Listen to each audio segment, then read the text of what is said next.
really struggle with this idea because by definition, it's going against what we see as natural and a fact of the world, right? It's not every day that a man dies on a cross and resurrects. So I think there's a big burden with Christianity to be able to explain that.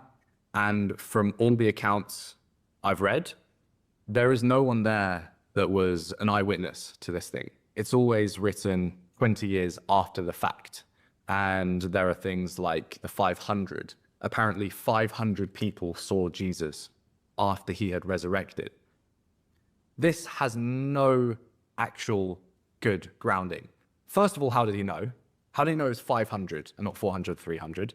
Secondly, why is it that he's taking this from someone else that reported it and there's no written account from someone who was actually there? Yeah, but that's kind of like similar to what he was saying about, you know, like the court system. So how do you accept information? Like, for example, if it's written, let's say that there's evidence, but evidence can be flawed. So how do you kind of receive evidence? Well, I think if you have enough evidence, it's obvious that something happened. If there was a CCTV camera here showing that you had a conversation with me, I think we'd both agree that that's enough evidence to prove that you were here. I mean, in the world of AI, it's not. I mean, in the world of AI anymore, you don't know what to believe. Yeah, it's not what it and seems. That's a whole new problem. But that's not what I'm talking about here. I'm talking about the lack of evidence for Jesus. I also think that something that plays into it is a general fear of death. That's why time and time again, different religions speak about resurrection and an afterlife. And perhaps there's nothing after it. That's terrifying. It's terrifying for me. And a lot of people would put forwards the idea that everything we do, it's all kind of just trying to distract ourselves from the fact that we are going to die one day.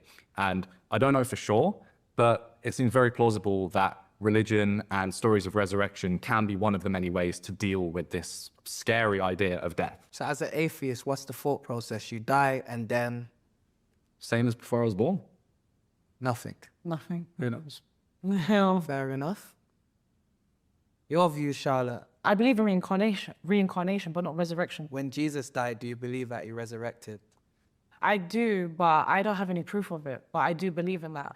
I think the first time that I was actually introduced properly to know Jesus's journey, or kind of basically given himself to humanity, is that Mel Gibson film, and that was like life changing. So I think it's more of an emotional tug from that movie that I believe in his resurrection.